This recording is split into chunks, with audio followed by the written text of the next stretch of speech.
like a legacy media organization, right? So really it's like a newspaper, but increasingly it's like a games website, and it's like a cooking website, and they have like Wirecutter for like reviews for products and things like that. So it's kind of unusual for them to focus on it to this degree, or have them available online, or focus on making new games. My wife and I worked at a bookstore at the same time when we were in high school, and one time she got me a gift that was a book of New York Times crosswords. Bill Shorts is the crossword editor at the New York Times, and I forget which university he went to, but he was able to make up his own major, and he did like crosswords were his major, or puzzles or something like that. He built that as part of the Times, and then I think that there's, they maybe saw, hey, at least some number of people are coming and staying only for the games, including the crossword.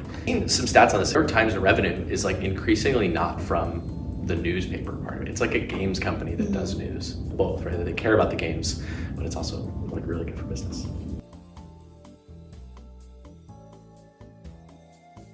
I've been playing them since they came out.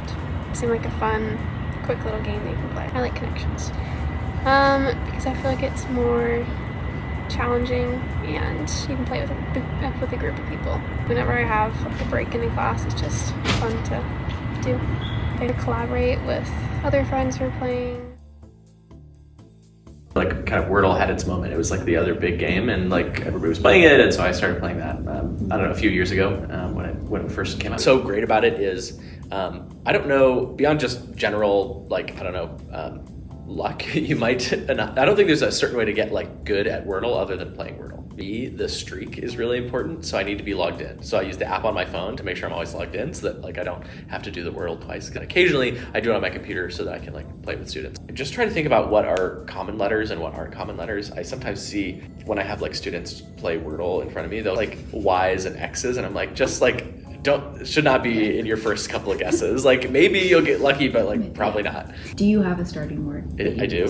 It's Salle, S-A-L-E-T. It's some kind of like mountain cabin is a Salle, I think. Need to even explain why I like them. But I think I do like, so for example, I think Wordle and Connections are really different games, but the thing they have in common is there's kind of a logic or reason piece. People feel challenged by them, but it's also not so great a challenge that, it's like annoying. Like if it was really, really hard, I don't think anybody would do it. So they're trying to like strike that balance.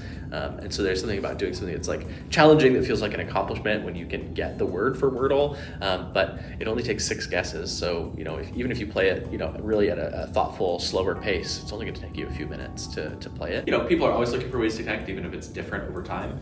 And I have this kind of cultural moment where we have devices that are prolific. Everybody has one with them all the time. And so they're looking for something to do with that too.